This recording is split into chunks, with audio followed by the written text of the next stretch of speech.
At Autocar India, road trips are in our blood, and this time around, we are really living it up. Someone famous once said that luxury is not the opposite of poverty, it is the opposite of vulgarity. What they really meant is that luxury is not just about having a lot of money or having a nice car. It is about more than that. It is about the experience, it is about class, it is a state of being.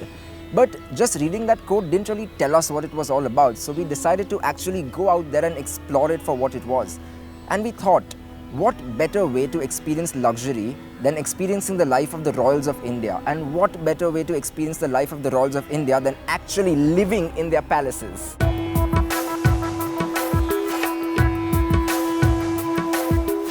Built all the way back in 1745, this 270-year-old palace has served as the official residence of 3 prime ministers of the princely state of Jaipur. It features bits of Indian and Mughal architecture, replete with intricate lattice work and fine ornamentation. Though the palace is in the heart of the city, it feels like an isolated island once you're inside. It is an imposing structure, and just walking through its corridors, looking through the latticed windows at the 18 acres of manicured garden and one-of-a-kind life-size chessboard, I was beginning to get the feel of what the high life must have actually been like. The Crystal Suite, which is named so because of the opulent chandelier that adorns it, tastefully decorated with Rajasthani furniture and murals, is what luxury living is all about.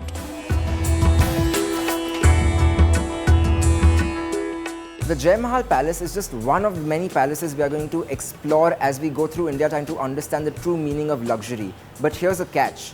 We're going to do it just like the Maharajas back in the day. In luxury, but by road.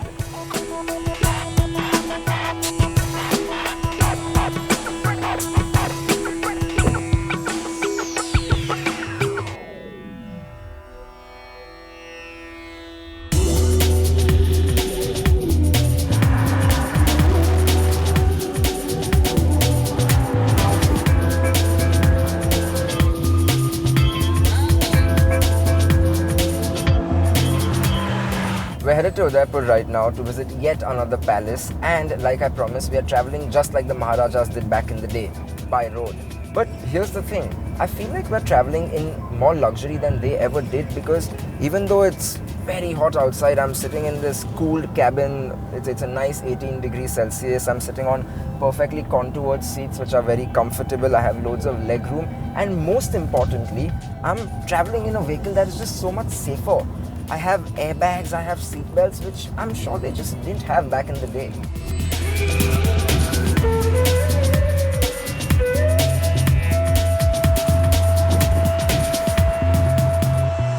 The backseat was comfortable and all, but looking at those great roads and not being behind the wheel just felt like an itch I had to scratch. So I planted myself in the driver's seat and took to the open road. Unfortunately, the truck traffic on the route was just horrendous. Entering Udaipur city from the highway was like entering a whole new world. The wide highways gave way to narrow streets flooded with rickshaws and two-wheelers. Getting to the Lake Palace turned out to be slightly different because we couldn't drive there. Hell, we couldn't even walk. We had to take a boat to get to it. As we skimmed the calm waters of Lake Pechola, the white slab of marble that was the palace grew closer and closer, and with that, my excitement grew more and more.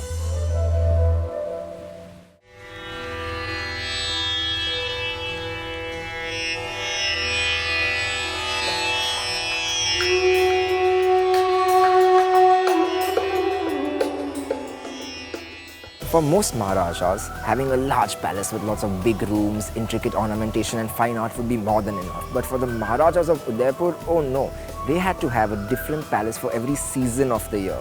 Right now I'm standing in what used to be their summer palace, now a 5-star Taj Palace resort. Why, you would ask, have an entire palace just for the summer? Well, you see, the temperature in the middle of this lake is 4 degrees lower than it is out there on the mainland. When you're living the luxury life, having an entirely new palace just to be the summer heat, that kind of makes sense.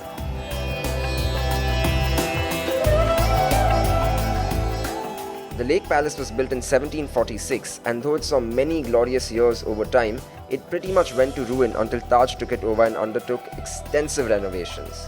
After its doors opened to hotel guests, this unique palace has wooed many, not least James Bond in the film Octopussy. The Lake Palace is built in the Indo-Mughal style using marble all around. That it is floating is an illusion. It is actually built on a jagged piece of rock. Its courtyards and bar still retain the same ornamentation as 270 years ago, and its restaurant serves food on Versace plates. It is easy to feel detached from the rest of the world in the Lake Palace because really, it is a little world unto itself.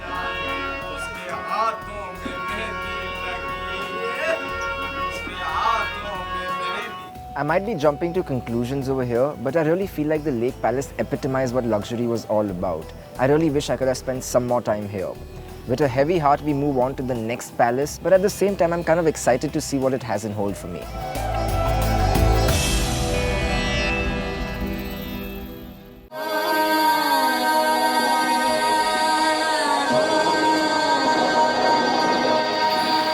The next morning, I welcomed a special guest into the Elantra. We punched in Jodhpur on the navigation and set out through Udaipur's narrow and busy morning streets.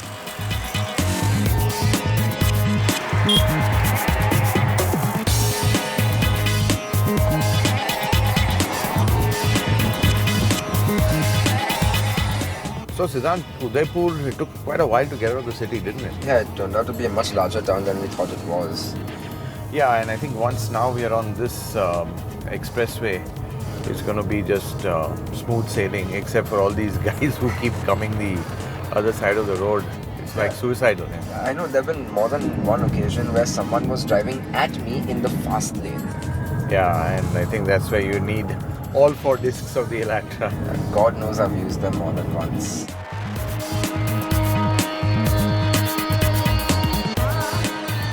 I mean, I have to say the Elantra really feels grown up, especially at speed on this, when you're driving pretty quick.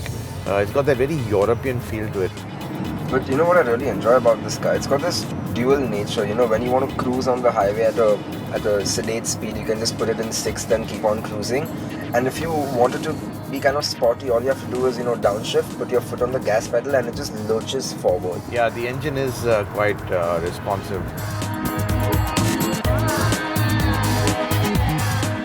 Well, Siddhant, I'm running late for my flight. I'm not going to make it to Jodhpur, so I'm going to be stopping off here.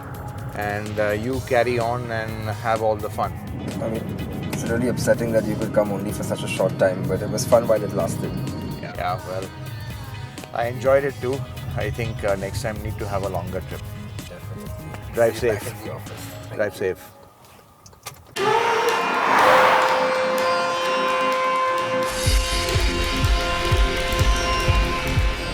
Hormuz has left, but we must march on.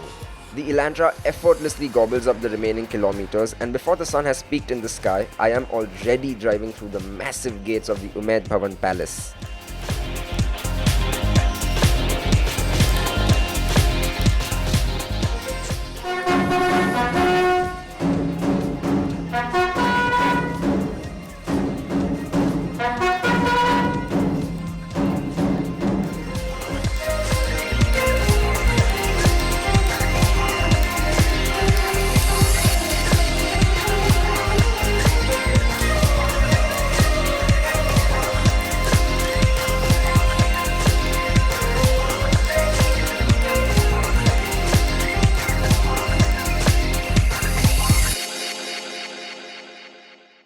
If you thought luxury is not a state of being, it is a frame of mind, you have clearly not been to the Umaid Bhawan Palace. This sprawling residence of the royals located atop a hill in Jodhpur overlooking all of the city is now a 5-star Taj hotel, and it has been voted as the world's best hotel, which is a very tall order to live up to.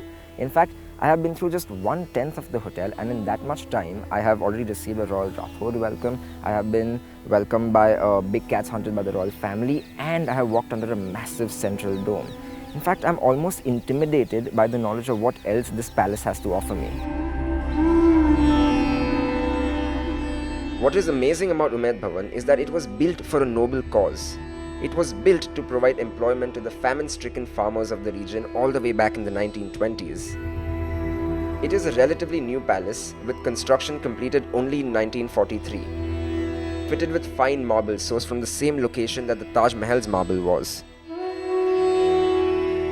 Back when it was constructed, Umaid Bhawan Palace benchmarked new levels of luxury. It boasted a unique air conditioning system. Cool air was generated by blowing air on large blocks of ice, which was then circulated throughout the building, regulated by brass knobs scattered all around the structure. But the epitome of Umaid Bhawan's luxury quotient is apparent when you visit the Palace Hotel's finest room.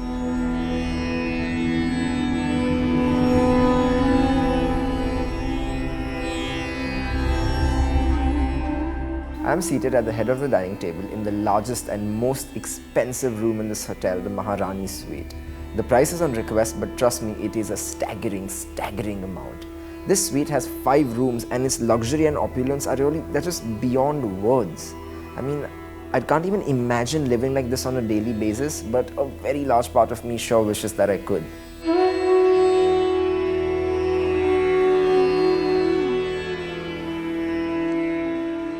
Umaid Bhawan is so opulent that it literally sets the bar for luxury palaces. It is large and beautiful and luxurious and grand and noble and everything else you would imagine a palace to be.